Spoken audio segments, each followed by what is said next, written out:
Juan Kapitulo 6, versikulo 35. Si Jesus miingon kanila, "Ako mao ang pan nga naghatag sa kinabuhi. Ang muari kanako dili nagayod gutomon, ug ang mutuo kanako dili nagayod uhawon."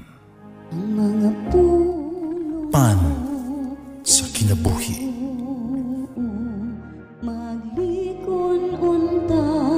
Sa mong pagtuo o gagakakabi sa pagtuman sa imong mahal nga kasuguan. Ginoo manaa kaninyo. Santos nga Ebanghelyo sumala ni San Juan. Si Jesus miingon siya mga tinun-an, karon nga nakaila nakamo kanako, nakaila usab kamo sa akong amahan. Usugag karon, nakaila na kamo kaniya, nakakita kaniya. Si Felipe mingon kaniya, Ginoo ipakita kanamo ang amahan, igo na alang kanamo. Si Jesus mitubag, dugan na ako nagig-uban kaninyong tanan, wala gihapon ba kayo makaila kanako, Felipe? Nakita kanako, nakita usab sa amahan. Busa, nganong nag-ingon ka man, ipakita ka namo ang amahan. Wala ka ba mo tuo, Felipe? Nga ako, anaa sa amahan, amahan ania ka nako. Wala magikan ka nako, ang mga pulong nga gisulti ko kaninyo. Ang amahan nga ania ka nako, nagbuhat sa iyang kaugalingong buhalaton.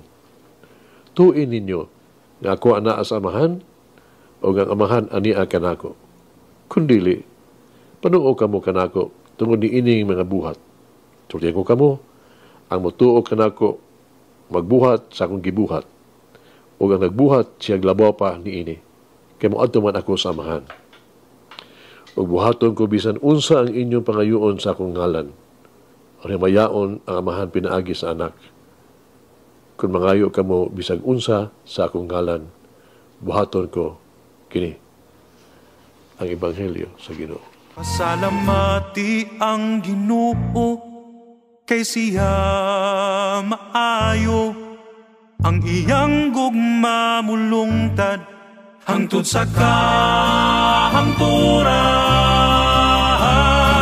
Pasalamati ang Diyos sa tanang mga Diyos, ang iyang gugma malungtaron.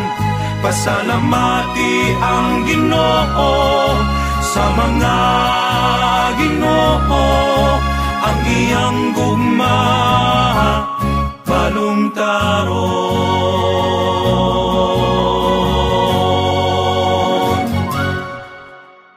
Ato tutukan ang upat ka mahinungdanong pulong sa Ebanghelyo karong adlaw. Kay balo, no? Seeing, pagtanaw, pagtuo, ug pagbuhat. Dugan na ako nga naging-uban ninyo. Wala maghapon ka mo makailakan ako, Felipe, po pa ni Jesus. Busaon sa ipasabot sa pagkaila kang Jesus. Ay mamuadto kita sa simbahan matag Domingo, kanunay, mag-ampo sa nobina matag Merkules, magbasa sa Biblia, mukanta sa misa, ingon usa ka membro sa choir. O bisa patingali gani, no? Bisa pa ni ana, wala yung punta makailag yun ni Kristo. Mahimog yung makailag ni Kristo.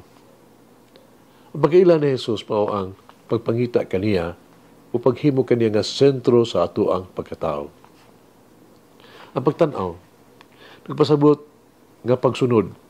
Ang tinuod nga sumusunod ni Kristo, nagsunod kaniya ang iyang kaluoy, pagkadili hakog, kaagkop, gugma, o pasaylo.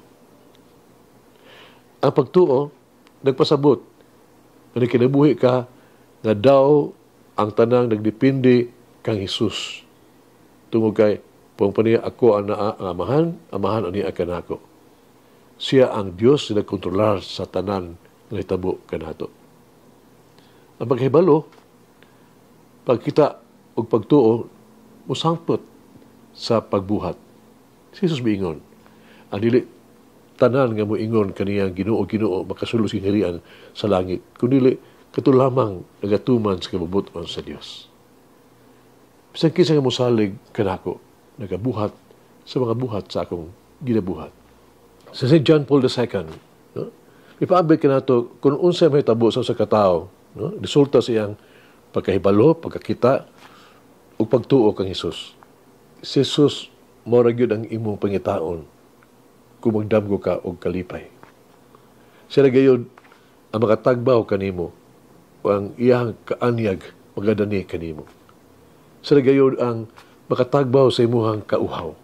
Siya gayud ang mahatod kanimo sa buhat ug dagkong mga butang.